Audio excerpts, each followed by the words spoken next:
Hey guys, welcome back for another episode of Not the Girl Next Door. I'm your host, Meg Reynolds, and this week's guest, have you guys ever met somebody and you're just like, yeah, I like you, we're gonna be friends? That's pretty much how the first time I hung out with this guest went, and I was like, you're coming on the podcast. We've got Hope, is it Moquin or Moquin? Ew, it's Moquin. Okay, I don't know. It's a fair question. All right. Easy there. Hope Moquin with us. You may know her from her podcast, Becoming Better, which by the time this episode airs, will be coming out again on Tuesday. And Hope is, when you look at Hope's socials, you may think that this girl has had the perfect life and she's got everything together. And we trauma dumped on each other hardcore trauma dumped. And that's how I knew we were going to be friends. But no, I think it's so inspiring the way she has tackled everything that she has been through and how she is so committed to her faith journey again. And obviously you guys know I've also been on a faith journey lately. That's something we really bonded over. And I will let her give a little introduction to herself and kind of take it from here. You're so cute. I just love watching you.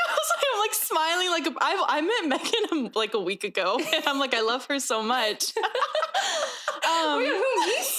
Yes, you. This is girlhood. No, literally. Hope Moquin. That'd be so gross. I'd be so embarrassed if that was my name. First of all, I'm so sorry if someone's last name is that. Maybe cut that. No, that's saying it. Hello, I'm Hope. I just moved to Nashville. I'm 27 and I love my life. That's my new little thing right now. Mm-hmm. We definitely trauma dumped, and so there's a lot to get into. Yes. But I'm a corporate girl right now. I used to do influencing full time. I have a background. I worked at a church as well. And I'm divorced. That's fun. That's like my new thing too. That's her fun fact about herself. But I love the Lord. My big thing is I love the Lord. I think Christians can be kind of weird sometimes. And so my goal is just to give love and give a different perspective and just like the true heart of Christianity. Like we all have made a lot of mistakes. We all have done a lot of stupid things. I used to do a lot of drugs and stuff, but God has redeemed me. Like I'm so like, this is what it is. And God can use anybody and redemption's real. And so here I am, 27, love my life. And I love Megan. I love you. I'm fucking dying. No, literally, I will never forget. We went to this bar called Perfectly Fine. It's like right in West Nashville. And we're sitting there talking. I was like, can I just say and be so honest? I was like, I'm so relieved. Because when I saw how into your faith you were, I was like, I didn't know what to expect. And you literally, she took the words out of my mouth. She goes, yeah, I know Christians can be really weird sometimes. I was like, thank you. Because guys, we're not saying this to be mean or rude, because obviously, I don't know if you've seen this on TikTok, the whole Avery Woods controversy going on right now. I have seen it. I know, we can talk about that too. Okay. But we're not trying to she's a Christian, I'm a baby Christian.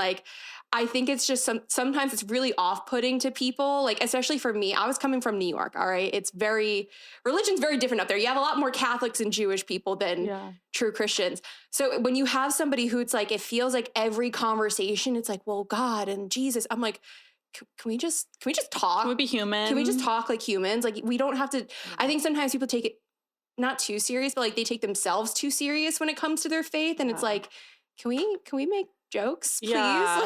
One of my friends, he's like, oh yeah, when I get to heaven, I'm going to dap Jesus up. And I'm like, all right. You should. I love that. But I was cracking up when he first said it to me, because I was like, did you just seriously say you're going to dap up Jesus? Yeah, my homie. He's my Lord, and he's saved me, but he's my friend. And I'd be talking so real to him sometimes. If someone pisses me off, I'm like, God. I'm like David in the Psalms. I'm like, strike them. Strike them, God. But then I get my heart into alignment later. I'm like, God, thank you for your faithfulness. But we're human. We're human beings. I could talk about that forever. I know you could.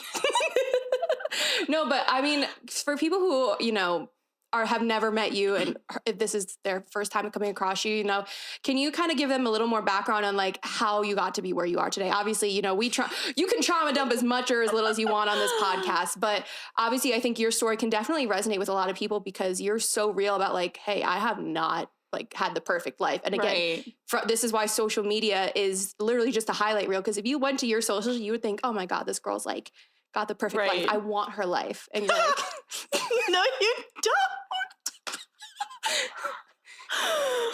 No, you don't. I have a great life now, but, been through some stuff. Yes, I can share. I have to give like the Cliff Notes version because there's so many layers and there's so many different things.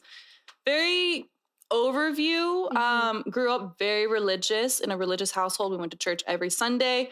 My mom she's her own person. You know what I mean? It's just, we were in church every Sunday. I was not allowed to go anywhere Saturday night because we had church. And so grew up in that way and was never very into, was very off put by it. I thought Christians were weird.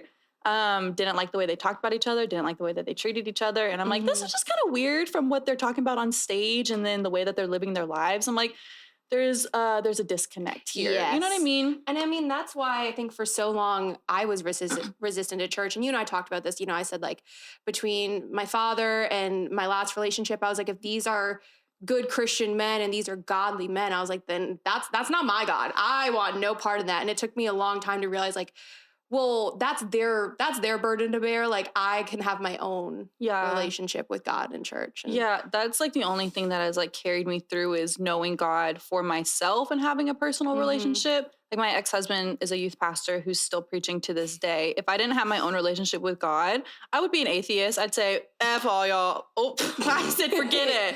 But because I know God individually and because I have that personal relationship with him, I can understand that we still are all humans and we all fall short. And, some people, I think they forget that. I think a lot of people think just because you claim the name of Jesus that they're going to be these perfect people. And like, that's not the case. I think it's just having an acknowledgement of not putting yourself on a pedestal and understanding like for me, I love the Lord, but like I'm human. I know there's probably people who hate me because of things that I've done to them before. And I need to apologize. So they need to tell me what I did so I can apologize. But like, I'm aware that like I'm human. I've messed up too. And so, back to what I was saying. Long story short, by the time I was 16, I grew up in a very religious household. By the time I was 16, I was doing a bunch of drugs. I met a boy at church. And he was my first love. We were on and off for, I'm not going to tell you how many years, but it's probably so many that would be like, what were you doing? Yeah, we're not going to share all the details, but got kicked out of youth group with him because of acting up. AKA drugs? More intimate thing. Oh. Got kicked out of youth group. There's a crazy story with that though. I got kicked out of this church in Georgia, out of youth group with my boyfriend at the time. My parents banned us from seeing each other. I was drinking all the time. Long story short, I got arrested for shoplifting. Wait, you've been arrested? This is the first time Megan's hearing this subject. I thought we had trauma dumped everything. Okay, I'm sad. I have a lot of layers, but God is good. Just stick around to the end because it gets better. Because look at her now. She's glowing. Thanks. This is the Jesus glow. Got arrested for shoplifting. My parents were so tired of my crap. They threatened to send me. Do you know what the program Teen Challenge is? Is that one of those like kind of like camps where they like will kidnap you in the middle of the night and like take you to the woods? They threatened to send me there. And I kid you not, I told them, I said, I'm going to kill myself if you send me there. And so they didn't. We could literally have not been more different as kids because, like, I apparently as a child put myself in timeout once. And to this day, my mom has no idea what I did that I put myself in timeout. Like, I was just that well-behaved of a kid that, like, I don't remember. Apparently, I did something bad and I put myself in timeout. And my mom was like, I to this day, I don't know what you did. That was so... I love that for you. You have a good heart. I don't, because that's my trauma of how much of a people pleaser I was. I put myself... Or self-awareness, perspective. I'll ask my therapist which side she takes, and we'll see what she says. We love therapy. We believe in it a lot. Yes, therapy. My therapist told me I'm an alcoholic, so I don't drink anymore either. It's true, she doesn't drink, even though I took her to a bar the first time we hung out and I had no idea. And I do mocktails. I'm a sober girly. I was very proud of you. I felt so bad when I was like, fuck. No, I think it practices discipline and, like, I don't know. I think it's very good for me to put myself. Actually, that might be really bad advice. Don't take that. If you're like freshly trying to stay away from that stuff, maybe don't put yourself in those environments. But what I'm saying is I'm fine. Now I'm fine, guys. And so, yeah, I told them that I was not going to make it. And so they decided to put me in counseling. I was 15 at the time. we moved to Florida. This is kind of trauma dumping. It is kind of serious. So sorry. It's kind of intense, but went to school there and I was just smoking weed and stuff in Georgia. And then I moved to Florida. My boyfriend, the love of my life, ended up cheating on me with my best friend at the time. She gets pregnant. Talk about trauma with girls. She gets pregnant. I'm 16. I said, I'm going to die. My life is over. I said, I don't even know what to do with myself because when you're young, like you're just feeling these emotions for the first time and it actually feels like your world is ending because you don't know any better. So like now, like when I hear high schoolers like talk about it and people get so annoyed with them, I'm like, you guys, we were all feeling emotions for the first time before and it's so valid and it's so real. And I thought I was going to die. Yeah. I really did. So I found like that group of kids in school and I started doing more hard drugs and everything. Long story short, went out for spring break. I was like, I'm gonna have the time of my life. Like my friend's pregnant with the love of my life. Like I just want to relax and have fun. Went out to a party, didn't end the night that I thought it was supposed to. I ended up in the hospital. I ended up being sexually assaulted by 3 guys at a party. And that was like my turning point for me where I was like, 1, if this is how the world is, I don't want to be in it. And 2, everyone's like, God can heal. God can do all these things. Well, why would God let that happen to me in the first place? Ooh, I said, I don't believe in any of this. And so I actually don't want to be here anymore. And I struggled really, really deeply with suicide thoughts and self-harm was something that I was really into. And then kids in school are mean. They're crazy. They're cruel. And so I dropped out of school at 16 in the 10th grade. And I said, I can't do this anymore. And so I was out for a few months. Did not know what I was going to do. I was probably going down a really dark path and just not a good route for my life. And then I got tricked into this little leadership school program. And I went to church this one night because I think a boy invited me actually. So I went to church and this girl came up to me and she was like, you should come to this program. Like we all just hang out and get to know each other in like groups. And I was like, sure. Like I got nothing going for me. And so I remember how to fill out this application online and I knew it was faith-based, but there was like a cute boy. So I was like, okay. No. So I Googled the answers to these Christian-based questions on the application. Is this like a cult? Yes, actually. Guys, sorry, I'm spoiling the ending. Oh my, I'm literally sitting here, I'm like, I'm sad. Yes. It doesn't even exist anymore. Who the fuck am I interviewing right now? Hope Moquin. But it served its good purpose. And so I'm 16. The pastor of the school calls me and they're like, hey, we want to make an exception and take you in. And it was a school of 18 to 25-year-olds. So I walk in at 16 and in orientation, you know what they told in orientation? They said every morning we have 6 a.m. workouts. We run 3 miles. You will not text the opposite sex. You will be here 7 days a week and just all these like different rules and stuff. And I was like, I don't want to do this anymore. So I told my parents, I said, I'm not going. And they said, yeah, you are. You're going to go to Teen Challenge. And I said, oh my God. I said, I'm stuck here. So I had to go to this school and long story short, it was like a month in. We went on this like crazy mountain retreat. I thought I was going to die. It was really crazy. You know what a cot is? Yeah. Okay, I just met all these random people. I'm 16 and we get to this, I don't even like to hike. I don't like the outdoors in general. And they take us to these mountains and we're all sitting down at the bottom of this mountain and then we're in these little teams. And there's like 5 people, weird people. I'm like, I don't even know you guys. And they bring out a cot. And they said, we're going to hike to the top of the mountain. But the trick is every single one of you are going to be in a cot and you have to change every 10 minutes and you have to carry each other up a mountain. Huh? I had to let someone carry me up a mountain on a cot. No rails. I thought I was going to die. Someone literally was hanging off the mountain. The school doesn't exist anymore, guys. But I'm saying that because we went on this little retreat, like this mansion cabin thing after all of this. And what I'm saying, they had a worship night. And I really don't even know what happened because I didn't believe really in any of it. But someone came over to pray over me and I was like, why are you touching me, first of all? But I was like, let me just, whatever. And I just cannot explain it. I just felt this presence that I've never felt in my life before. And I just fell to my knees. And like, you know, those people, and they're like, I just felt the weight lift off of me. I used to roll my eyes so hard on that, but I really did. And in that moment, like I remember just like crying and just like finally surrendering, like open up my hand and say, God, like I've gone through a lot at such a young age already. And I'm like, I can't do it on my own clearly. And so I just had an encounter and it really like changed my life. And I never touched drugs again after that. And I just decided to live my life for this newfound purpose because nothing else was working for me. And so I have so many layers, Megan. I don't even know. You're like an onion. There's just so Ogres many. have layers, onions have layers, Hope has layers. Like, that's just, I'm 27. I was only 17 at this time. Yeah. Do you know how many things have happened? A lot. And a lot can happen in a decade. Yeah. I mean, I've talked frequently about my assault on this podcast and how it was my boyfriend when I was 16. And that's like, I'm literally, this June will be a decade since that happened. It's like, I can still remember it all like it was yesterday. I can still remember where I was, what he smelled like, what I was wearing, everything about that night. And it's just like moments like that. And that's the same thing, going back to what you said earlier, like, why would God let these things happen? I felt the exact same way.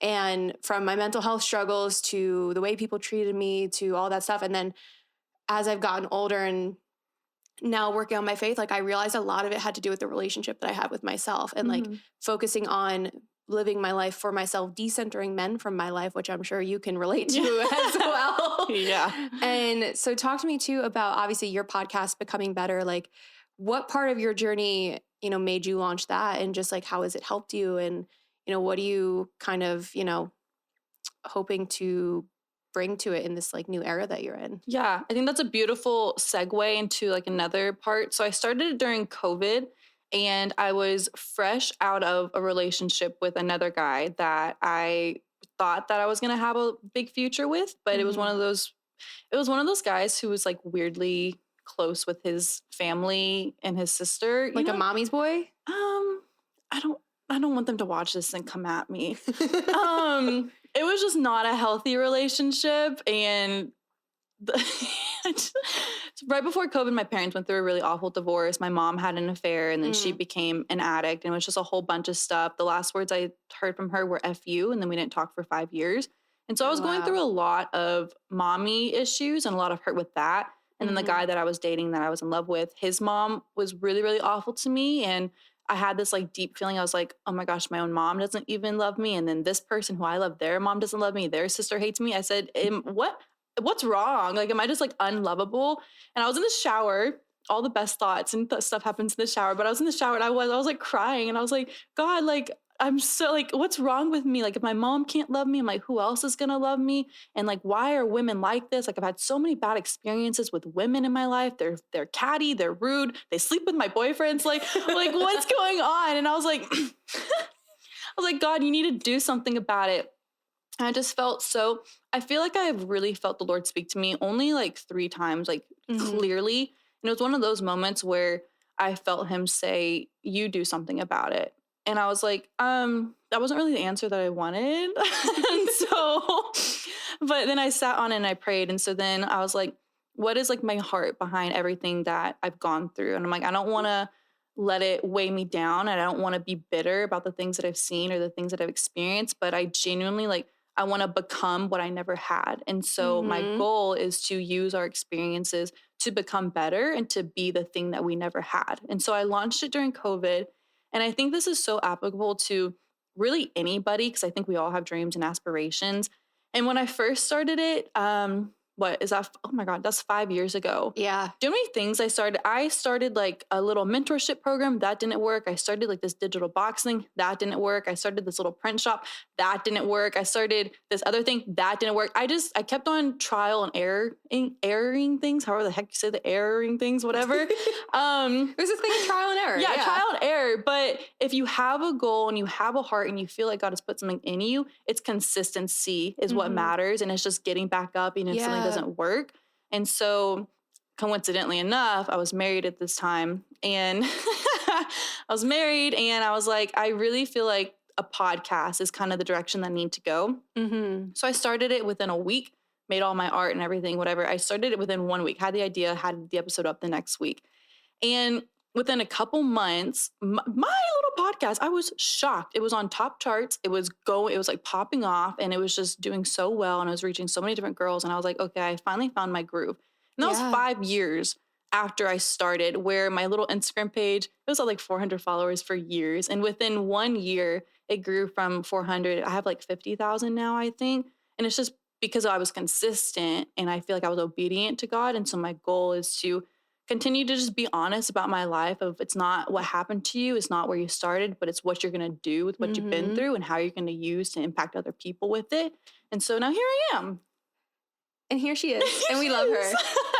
I mean, but it's serious. Like this is why I think you and I just get along so well and have that kind of like, I feel like I've already known you because my story is so similar. Yeah. And something I always say too is like, we're not as unique as we think we are as humans. Like so many people, and this is what I always said about my podcast is I want to be for somebody else the person I never had. And obviously the story of where Not the Girl Next Door, the title came from, very, very similar beginnings. And we're not as unique as we think we are. But the thing that does make us unique is how we respond to what we've been through. Like even though we can all relate to each other's experiences, our uniqueness comes from our ability to overcome and what we do with that pain. And like you obviously are somebody who's a prime example of like, you found your purpose, you found your passion. And like, I'm the same thing. And I think if anyone needs a reminder of like, you can survive trauma. Yeah. You got two people sitting here on the couch who Girl, and this is only 20% of it. I know. But no, we all go through different experiences. But the beautiful thing about being human is that we have emotions and we have feelings. And to be human is to be known by God. And to be known by God is to be seen by God. And to be seen by God is to know that there's a purpose for my life and there's things for me that he still has for me. Jeremiah 29:11. It's us as individuals. It says, for I know the plans I have for you. Plans to give you hope in the future, plans to prosper you, not to harm you. Like that is speaking directly to us as children of God, directly to us as bearer images of God. And so I think it's a beautiful thing to be human. Like we could go through different experiences, but we can still feel the same abandonment. We can still feel the same rejection. We can still feel the same shame of whatever it is, all the in between. I felt it all. And so we can relate with each other of like, oh, the situations might be different, but I know what it's like to feel really rejected. I know what it's like to feel really embarrassed. I know what it's like to feel really hurt and just worthless and hopeless. Hope. It's funny that my name is Hope because I felt hopeless for so long in my life. And actually in that crazy little cult school, something that actually like changed my life, someone like sat me down and they said, I really don't believe that you were named Hope by accident. And I do believe that you were named that because you're going to give hope to other people. And that stuck with me for my whole life because like I do believe that. And if anyone can get back up and start again, if I can do it, anybody can do it. Right. Anybody. I was a pastor's wife who went through a very public divorce where my name was trending on TikTok and Google, Hope Moquin divorce. I said, huh? I said, I'm not making enough money from this. First of all, do you know how many times you have to Google something for that to be a trending search? I'm still baffled by it. Nosy. You guys are nosy. I mean, can you blame people? But talk to me too, how did your divorce, impact your platform? Because obviously when you started doing influencing, that was a lot of your content, right? Like being a pastor's wife and, being married and young and in love and giving relationship advice. I even remember you said. So how did when I know you said you just took like a break from socials, then you came back and you're just like, hey guys. I did that little TikTok sound. Hey, like I'm here. It was like whatever, like it was the hardest year of my entire life. And I was very against TikTok for a long time. I said, I'm never going to get on TikTok. Because one, I'm not coordinated and I can't do little dancing moves like that. So I was like, I'm never going to get on TikTok. But then I was like, I want to be where the people are. And if the people are there, I need to get Ariel. on. Not Ariel. I love her, actually. I want to be where the people are. But I did. Did you have your little, what did she call the fork thing? Fucking Ariel. I'm going to be her for Halloween now. Thank you. Prince Eric, where are you? Decline. We won't talk about that. But yeah, so I got on TikTok, I think it was 2022. And I just shared like 2 videos of my insight on dating and relationships. And within a week, my platform grew from 0 to 100,000 followers. And I said, first of all, who are you? I don't know what to do with this. And now I have to keep on sharing content. I was shocked. And so it grew to like over 300,000 under a year, just sharing dating advice. Everyone watched me get engaged. Everyone watched me get married. Everyone watched me rave about this godly man and this perfect marriage. And I give myself a lot of grace because that is how I felt and that is what I believed. And like, I've said it before and like, I don't mean it to be mean, but like, I feel like I got duped. I did. But in the moment, like, that's how I felt because I was like, I've never been in a kind of relationship like this. Like, I feel like this is so hard to talk about sometimes. I don't regret getting married and I don't think that God wasn't in it. I think that we are humans with free will. And I think that two people can absolutely be in the will of God. But because we have free will, I think it's possible for someone to step out of the will of God. And it doesn't mean that God wasn't initially in it. It's just that God is not a control freak. Like we do have free will. And so I look back because I've had that question asked of, you said that God was in it. Like, do you regret that? I'm like, no, I don't regret that. I firmly believe that God was in it. But I think that there was one party in our marriage of someone who wasn't willing to sacrifice their flesh and sacrifice their human desires. So therefore stepped out of the will of God. And so it doesn't mean that God was never in it. And so when I just knew that we were going to be getting divorced, I said, one, authenticity is my backbone. That's what I live by. And I cannot put out relationship advice if my marriage is the most unhealthy, traumatizing thing I've ever been in my life. And so I was so bummed. The podcast was doing the best it ever has. I was getting the most deals I've ever had. And I was like, I just have to trust God and like just disappear. So I disappeared. I went black for a few months and I said, I got to get out of here. This is a scary place. I said, I just need time to heal. I need time to process everything that's going on. And when I came back, I think because I'm so honest about what I've gone through and I'm so honest with just my feelings, to this day, I haven't had one rude thing said to me, which I find so shocking. So if after the podcast you're mean to me, I'm going to know where it came from. So guys, don't get me canceled, okay? Yeah, but I just got back on and I was like, hey, like this is what happened and I'm human and I'm learning and it's hard and it's unfortunate. But just sometimes things don't work out. And when you've done all you can do, I'm a big believer, like I do get one life. It takes two people to make something work. And I'm not going to kill myself trying to get somebody to love me. I'm not going to kill myself trying to get somebody to choose me. And I'm like, when no one else chooses me, God chooses me, you know, like that's the ultimate identity. Like that's the ultimate comfort. And so I just got back on and you know what? I said, the only thing I really know how to do in my life is to be honest about what I've gone through. So I was like, I'm just going to start back with that. And that's what I've been doing. And here I am. And here she is. That's my quote. Here I am. And here's Rocco. He's waking up from his nap. Good morning. Good morning, sunshine. He loves you. He's so cute. So talk to me too about, obviously you came back to social media and you've talked about learning to love your life and just being authentic about your journey. Like, what do you think is one of the best things you've done for yourself on your healing journey? And like, aside from, you know, of course, reconciling with God and finding your faith again, but like other things that have really helped you and, you know, just getting to know yourself again too. Because I think after a marriage like that, I think a lot of women too, why they stay in a toxic relationship is because they don't know who they are outside of that other person. And like they've lost themselves in that person and they've self-abandoned so much to the point where they're like, I feel like I can't live without them because I don't know who I am without them. And it's what is really scary. And it takes a lot of courage to leave a situation where that's all you've ever known. Yeah.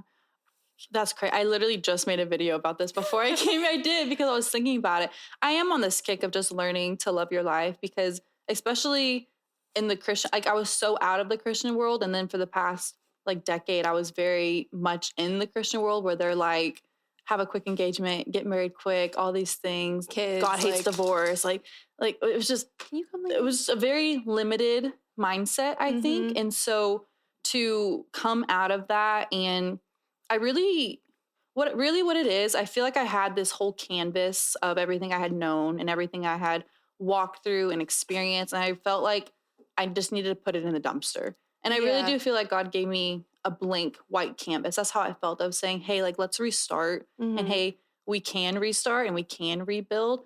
And so this past year, it's been a little bit over. Actually, what's today? Next week is 1 year since I moved out and restarted. And I feel like I've learned more in this past year and I found myself more in this past year than any other year. And of course, my foundation is always going to be the Lord is what did it. I feel like it was just me and God and he built me back up. But it opened my eyes to how beautiful it is to be a woman and how beautiful it is to learn to stand on your feet by yourself and to establish, like, we women used to not be able to do all these things. And the fact that we get the opportunity, like, girl boss, whatever, like, I used to be so turned off by that. I'm like, no, like, I just want to be a stay at home.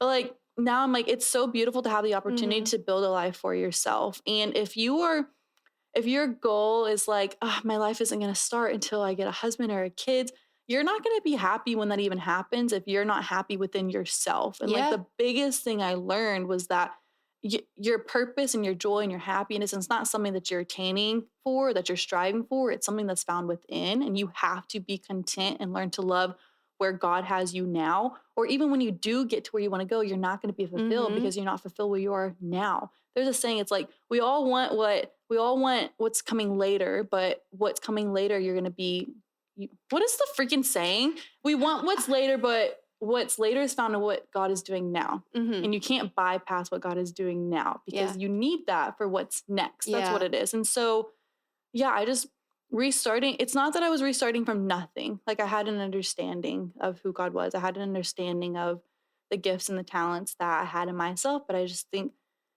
being in such a, I've never shared this actually, being in such a belittling environment where I was told to my face every day, what do you bring to the table? You don't bring anything to the table. You're this, you're that, and that. Like, I believe that in myself almost. And so to rewire my way of thinking of saying, like, no, I do have things to bring to the table, and I can make something for myself. And it's a beautiful thing that I get as a woman.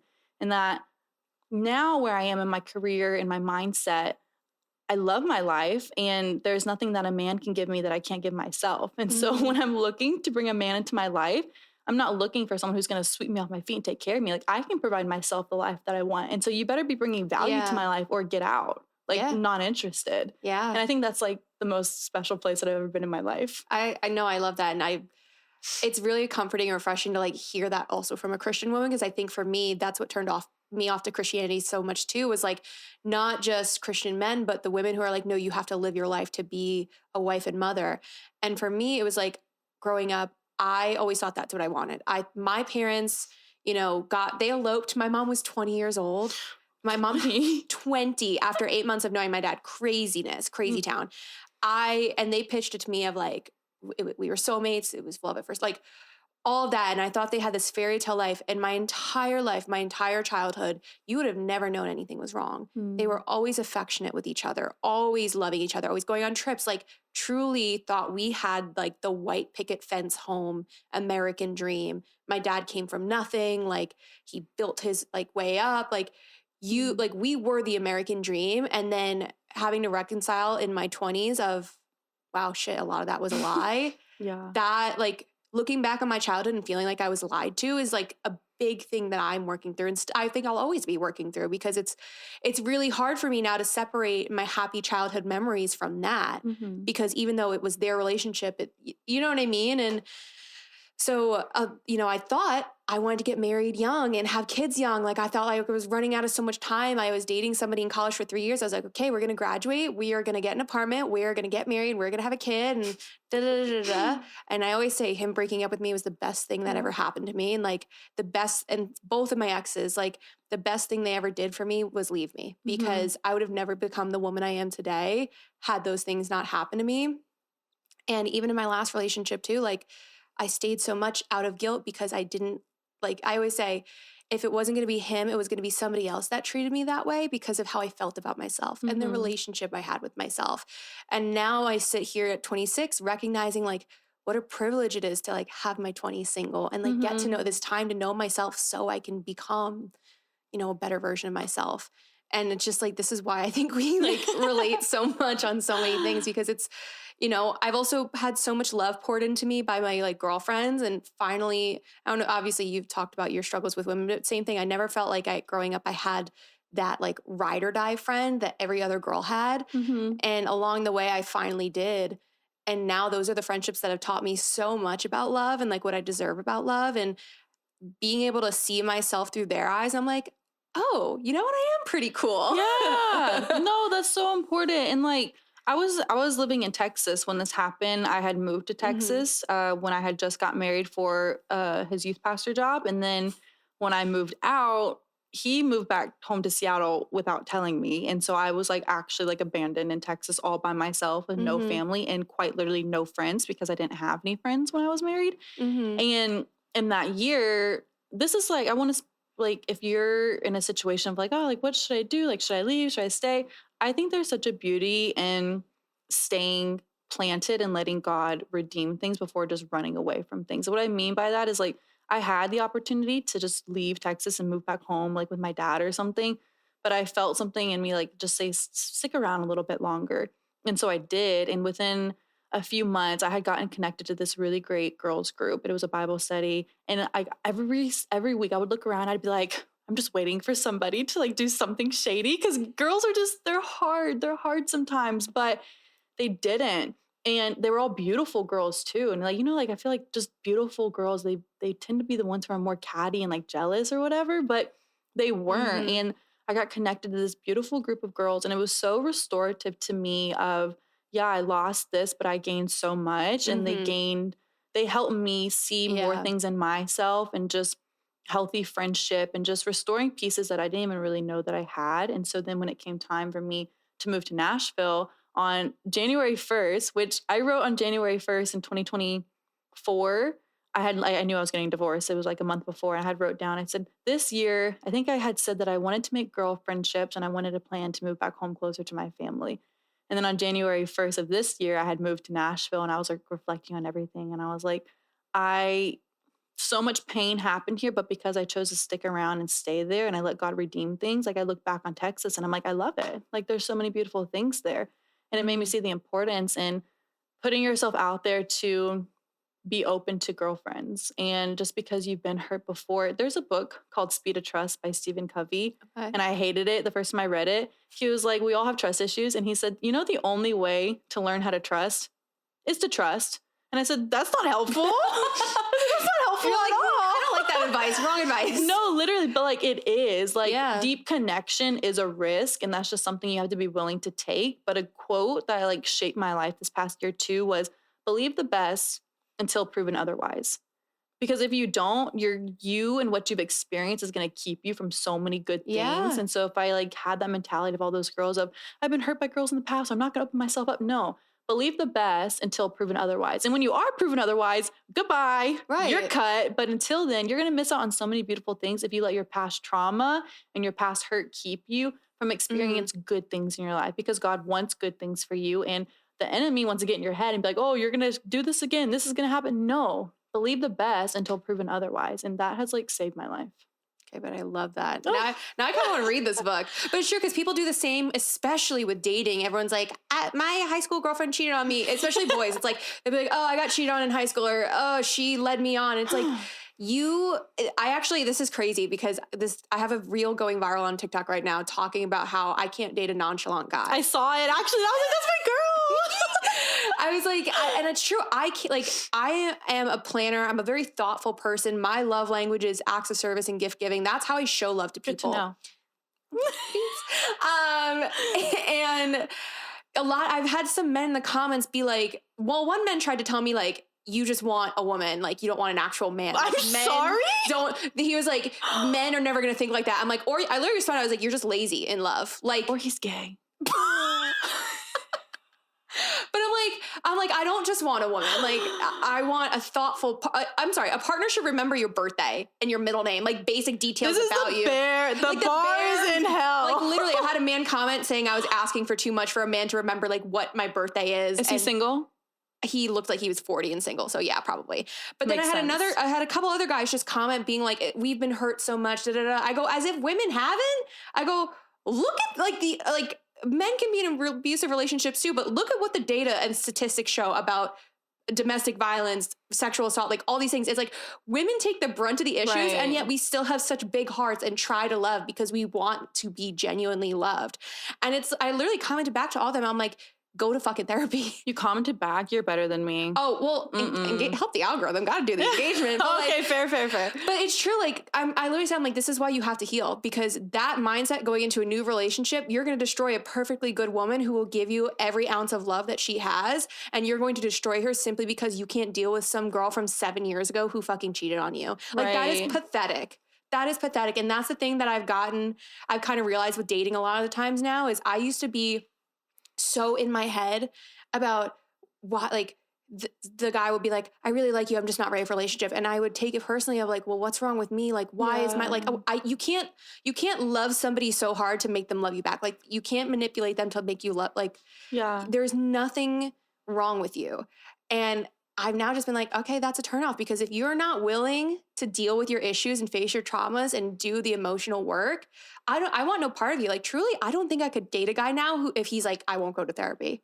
Ew. I don't think I could date a guy if he's never been to therapy. No, 100%. And because one, if you've never gone to therapy, you were too prideful to acknowledge, one, we're all human. We all have crap. Our parents weren't perfect. So therefore we all have trauma from our parents. And if you're going to be too prideful to not admit that you probably need help, you have a limited mindset. You're stuck in your own ways, and there's not going to be any teachability or growth there. Mm-hmm. And so that's gross. Goodbye. No, like, period. Like, I'm so serious. But also, I think I have this newfound perspective with dating where I think if you're struggling with insecurity, you're going to take things really, really personal. Yeah. And dating, it doesn't have to be this personal attack. Like, it's okay if you guys don't match. No, it's okay if, like, there's not this chemistry. It's okay if there's not the compatibility. It's not hey, I don't think it's working out. Okay, you're not ugly. You're not fat. You're not all these terrible things. It's just it's okay. It's not that personal. Right. That's something, and that's how I ended that video. Is I said I was talking about a guy I was dating time. I was like, he's still a great guy. Is he my guy? No. And like, I look back on my past relationships, not my most recent ex, he sucks, but like my college relationship, like, he was a wonderful guy. And like, I still to this day wish the best for him. He was just not my guy. We had a great relationship. I truly believe, like, I was so in love with him, but also who I am today. And I don't even know who he is today, but like, we would never align. Right. Like, and that's okay. I look back at all of my exes who I needed. Like that. And that's the thing too, is I think people need to realize, like, when a relationship ends, it's really hard. It's almost easier when there's a reason to hate that person. Like, if they did you wrong and stuff, like, it's really hard to end a relationship for no other reason of you fell out of love. It's just, you're going down different life paths, but it takes such a courage to do that.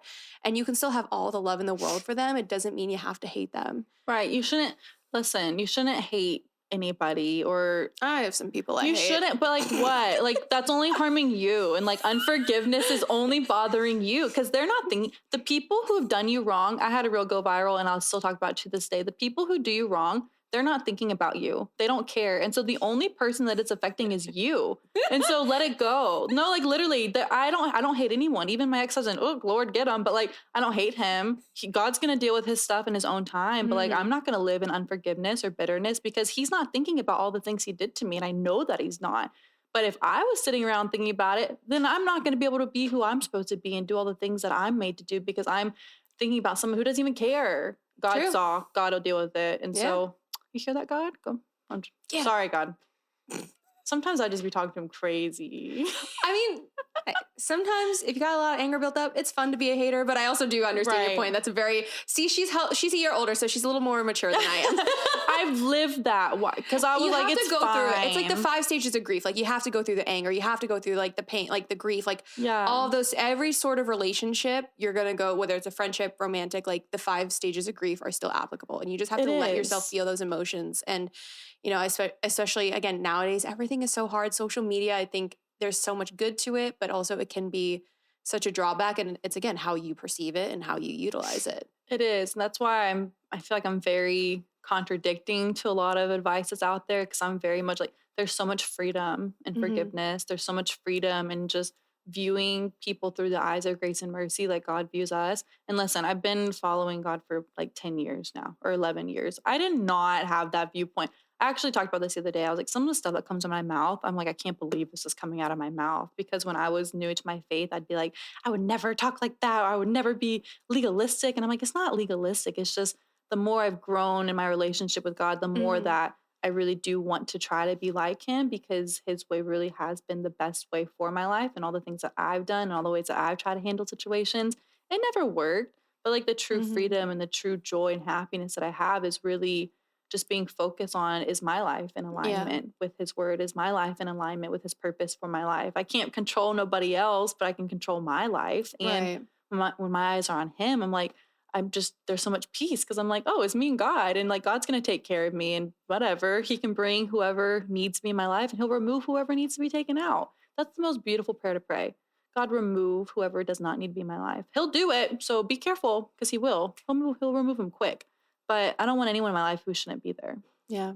Period. And it's hard to, like, I think, again, I was such a people pleaser most of my life. And like, I would fight so hard for relationships and friendships where the other person blatantly just did not care or was taking me for granted. And like, I think that's one of the biggest things I've learned so far in my faith journey is just like learning that you shouldn't have to fight so hard to keep a relationship, because honestly a lot of the time they're probably taking up space for someone or something that is meant to come into your life for even better reasons. Yeah. And like that's the hardest thing I've had to learn is like letting go of people and things. I literally just sent my friend a voice memo because he's in this relationship with this girl. He's like, I know I'm not going to marry her because she doesn't feel this way, but I'm trying. And I literally said, do you know what I say all the time? I said, the longer that you entertain what's not for you, the longer it's going to be till you do get to experience what is for you. And that's only a decision that you can make yourself. And like, you know when you're doing too much, you know when you're keeping something around too long. And it's like, why? You get one beautiful life. Why on earth am I going to entertain something that's not the best for me? Yeah. Why on earth am I going to fight to have someone see my value? Why on earth am I going to fight for someone to choose me when I can choose myself and I know that God chooses me? Why am I going to fight for you to choose? Ew, goodbye. Get out. Ew. That's like my ew. Like, I'm just so turned off by just, ugh. I'm over it. Like, I just spent so much of my life letting men use me. I spent so much of my life putting myself and putting my energy in spaces that were never meant for it to be, where it's like, I'm just so vision tunneled on, like, I want to go on the path that God has for me. And if you're not on that path, then I don't care. Right. Like, I don't care. And that's why it's like so important to decenter your life around men too, because why are you like, if you're sitting here saying like, I don't think he's my husband, but like he could be, why are we staying?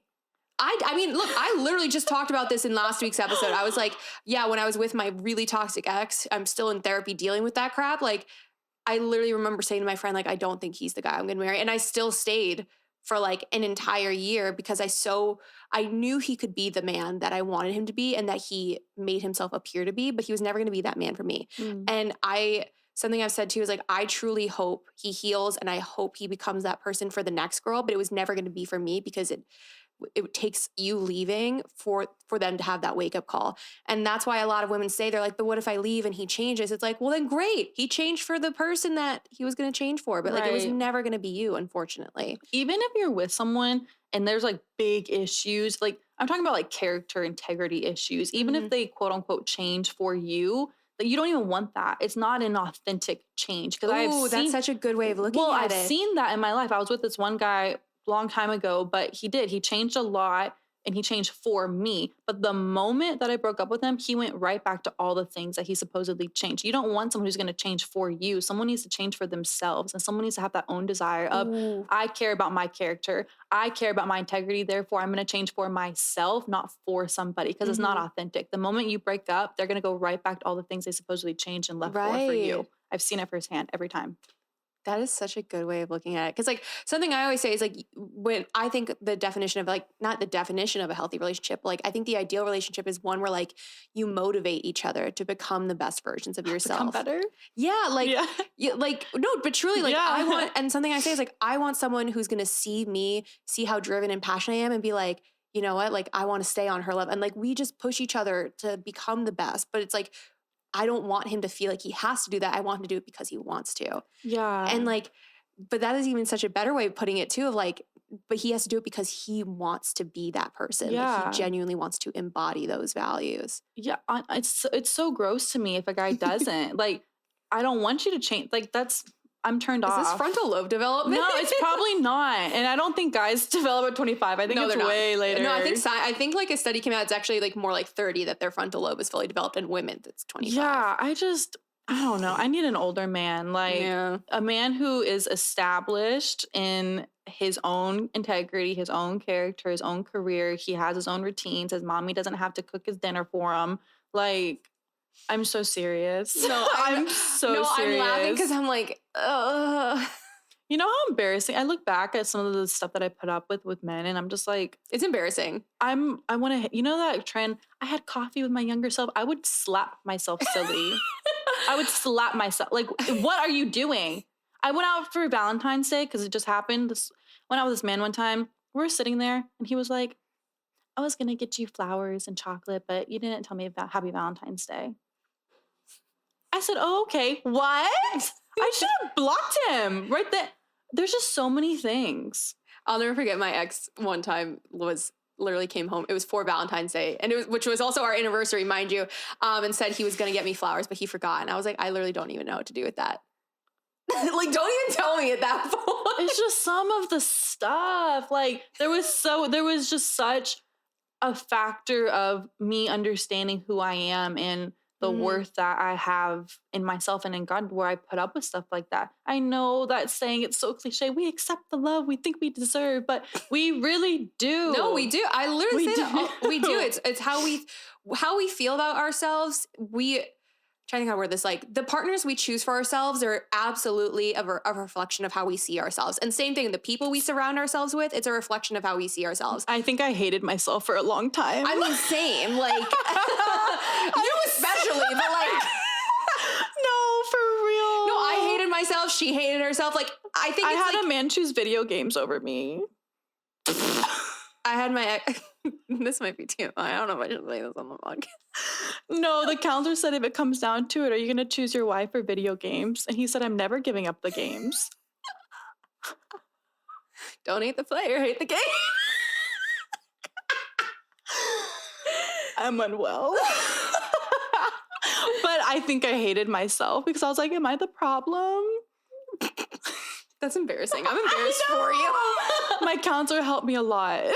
Therapy, shout out BetterHelp. Really? I hear so many mixed things about BetterHelp. I love them. And not just because they do sponsor my podcast, but I use them and I love them. Because if you don't like your therapist, you can block them and get a new one. Oh, I'm on this blocking trend. If Kim Kardashian's blocked. After that little satanic video, then blocked. Get out of my feed. I don't want that. Avery Woods is blocked. I don't know what to say about that. I appreciated her apology video. It was very scripted, in my opinion. At least the effort was there. I don't know. Social media is so weird. It's like you can't win. Yeah. If you don't say anything, people hate you. If you say something, people hate you. That's true. So it's like, but maybe we just, next time we're in the editing room, pay a little more attention. Right. And God forgive them for they not know what they do. Yeah. Fair. That's in the Bible. I'm still baby Christian. It's okay. I've been following God for like 10 years. I don't know like scriptures like on the back of my hand. I know a lot of them. I don't know where they're at in the Bible, but I know in my heart. So it works out. Period. Does that say have your people call my people? Yes. Sorry. No, it does. It's so cute. Huh. He's a little CP boy. But so obviously we've been yapping for a lot. One last question. Well, two last questions, maybe. I don't know. We could go on another tangent, but what do you think is something for girls who are really struggling with themselves and, aside from their relationship with God, like if they're really struggling to decenter men from their life and like find their confidence and find themselves, like where do you think is a good place for them to start?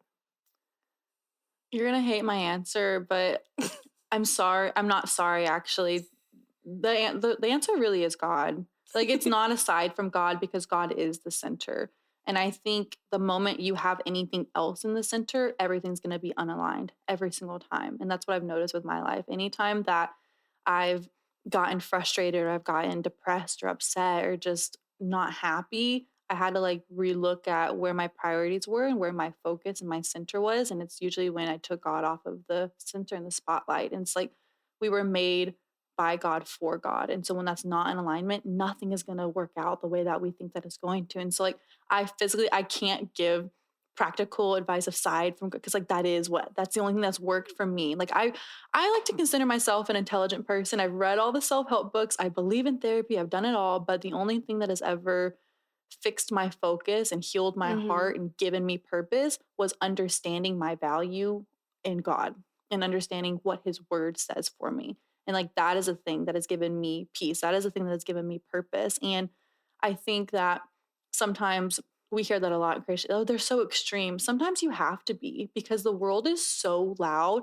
and the comparison on social media is so loud, and the opinions of people who think that they're experts and stuff that they're not experts are so loud. Like, you have to be extreme. And there was a season where I didn't listen to any secular music. I didn't do anything. I got off social media and I said, I just need to know what God says. Like, I just need to be in worship. I need to understand like what my purpose is, because I'm trying to find it in all these things. And I'm trying to find it in these men who keep on doing me dirty. And I'm trying to do all these things and it's not working.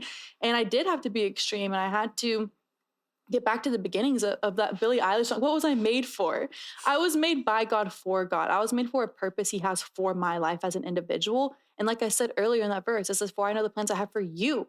It's not me and a spouse, me and a dusty man, but it's for me. And I want to know what that is. And I want to follow it for my life. And that is what has given me peace, of being focused on what is God. A prayer that I pray every day, I say, God, I don't know what this year looks like for me. I don't know who you're going to bring into it. I don't know who you're going to remove. But what I do know is that I am here today in this season, in this place. And so open my eyes to see what you want to do in my life today. And that, honestly, that simple prayer has changed my life and has given me eyes to see me in a different light, to see my gifts and my talents in a different light, where if the moment that I start searching for anything, that could be men, drugs, alcohol, porn, whatever, anything that I'm trying to fill some void or space in my life, something's off.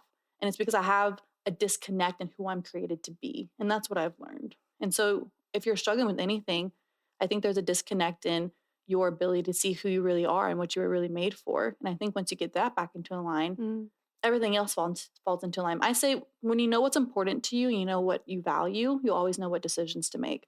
And when that's misaligned, then you're not going to make any good decisions. Yeah. No, that's really true. And I think a lot of times when it comes to big decisions in our lives, we look to friends, we look elsewhere for the answer instead of looking within ourselves, because whether it's you don't have enough trust in yourself, or you know what the right decision is, but it feels really hard and overwhelming. You want that validation from other people that you're making the right choice. But if you're sure in yourself and you know who you are and you know where you want to go, like, making those really tough decisions will be easier in your life. Just because a decision is hard doesn't mean it's not right. Yeah. Usually the best decisions are the hardest ones, and especially when it comes to like leaving a relationship. Yeah, and people get in their emotions. It's so hard. Okay, we have a dog, we have a house. It's like, okay, I had a dog too. He took them. I got one of them. Okay, it is hard. It is. It's never going to be easy. But what do you get by staying? Depression. I'm not kidding. I more meant that question in a rhetorical sense, but yeah, depression. I said that with my chest. She meant it too. But on the other side, you get joy. I'm like not kidding. I'm honest. Yeah, we love the honesty. We do love the honesty. Me too. No, literally, this is how he sleeps. That's so funny. What is with the stiff legs?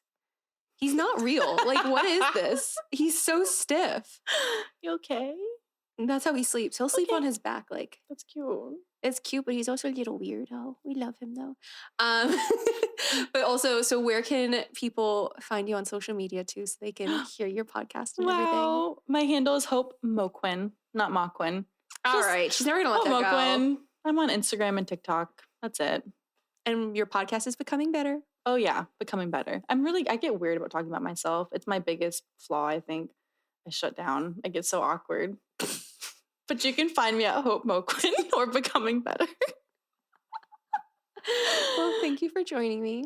Thanks I for having me. Now we're going to go have some yummy Italian food, and I'm very excited. I made us a little girl dinner reservation. Isn't that so cute? I love us. I love us too.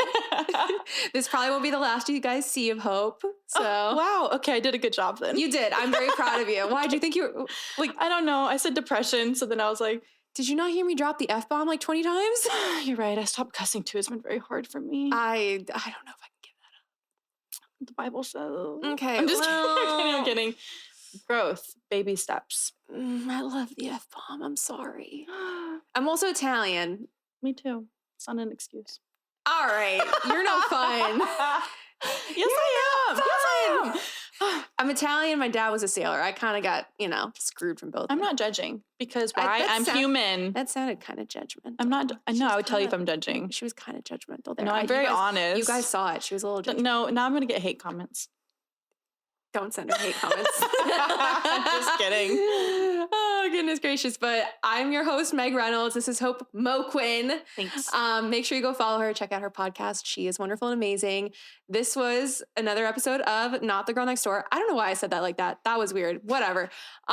Make sure if you're not following us on socials already, don't know why, but we're at Not the Girl Next Door podcast on Instagram, TikTok, Meg Reynolds 21. Everything's linked on the Instagram bio. We also have YouTube videos now. We're doing all the things. It's literally just me. I don't know why I say we. Too. I don't know. It's literally just me. But please leave us a 5-star review wherever you're listening and subscribe to the YouTube channel. And I will see you guys next week for another episode. Bye for now. That's cute.